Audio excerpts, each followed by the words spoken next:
it is summertime and we are back with a brand new episode. For today, I want to talk about the smash and pass and why I want it to die a slow and painful death. Okay, so maybe that was a bit melodramatic, but the sentiment remains the same. So let's get into what the smash and pass is and why I hate it.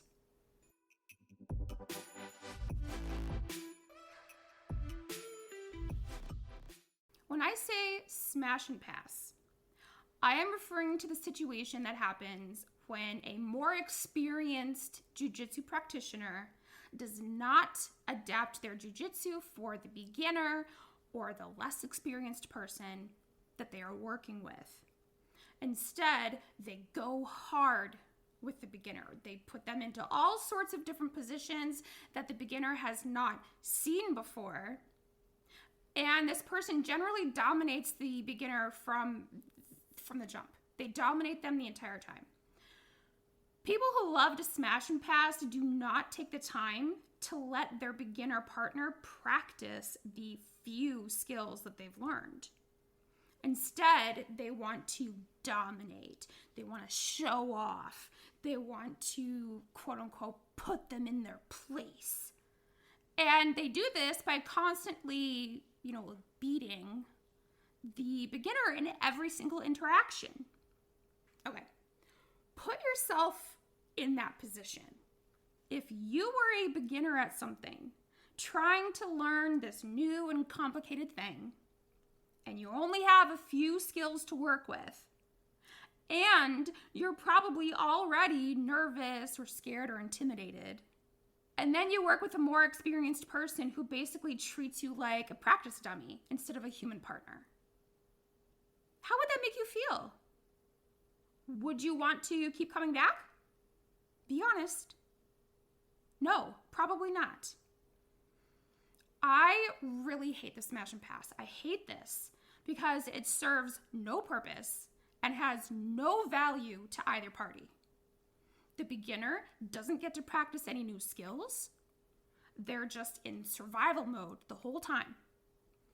Also, this tends to make the beginner fall back on their intrinsic panic instincts.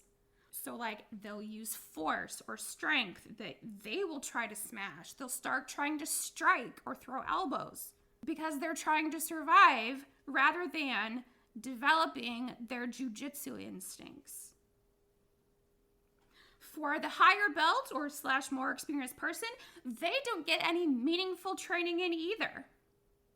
All they're trying to do is just beat their partner or, win. And they know it's easy to do. They don't practice adapting their jiu-jitsu. They don't practice having compassion and understanding for the beginner. They don't give their beginner partner the opportunity to show what strengths they do have.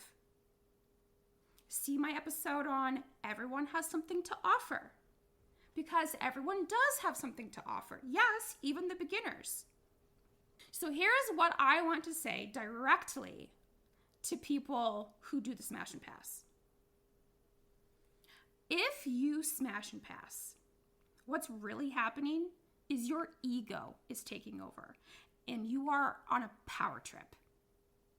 I don't see any other reason why you would get so much satisfaction from putting someone in their place or dominating someone who doesn't know what they're doing yet.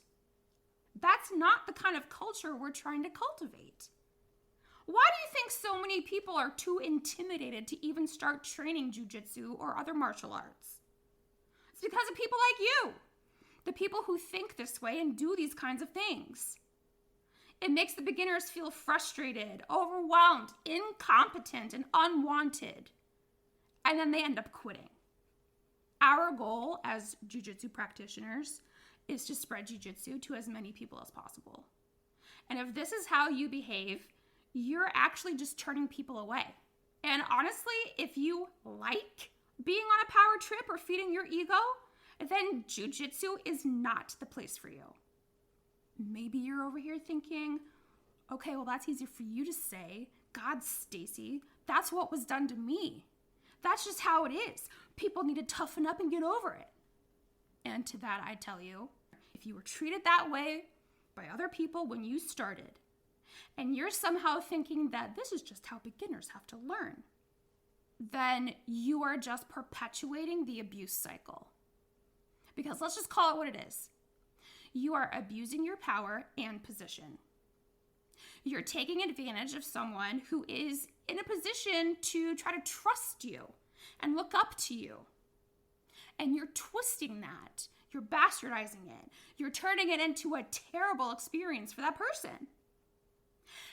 And the mindset of, oh, this is how I was treated, so this is how other people have to be treated too, is a very broken way to look at it. A healthy way to look at it is, I was treated this way, it was terrible, and I want to make sure that nobody else has to go through the same thing that I had to go through. That is how you should be thinking. That is how you should be behaving. You should want better for those people who are coming up after you. And you should be right at the forefront of trying to make things better for them.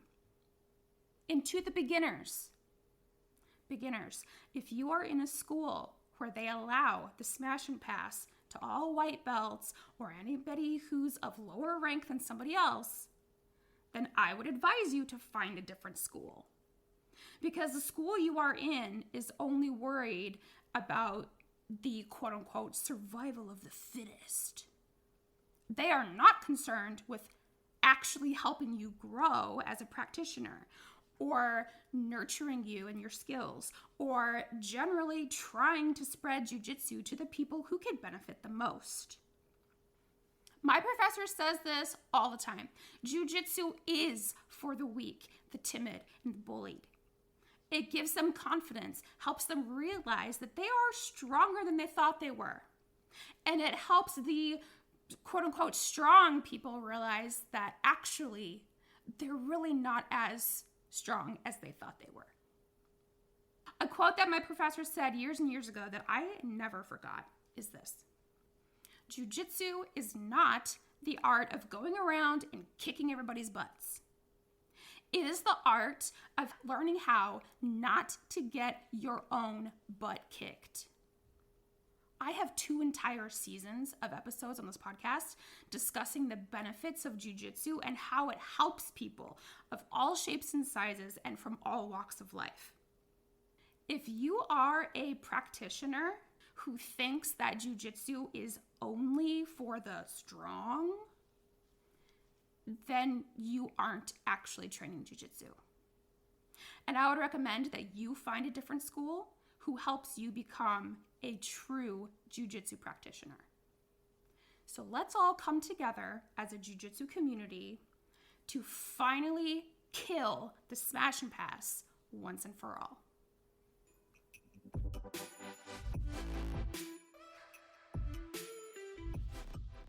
So thank you for listening.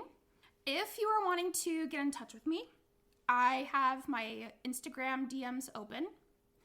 My 2 Instagram pages are at Jujitera and at Jujitera's podcast. They'll be linked in the description in the link tree, as always. I'm also pretty active on TikTok. Now, TikTok is a place mostly where you can kind of get to know me as a person rather than strictly jiu-jitsu things. The DMs are open on there too. TikTok is a little bit of a different beast than Instagram is. So if you're more used to TikTok, I am over there too.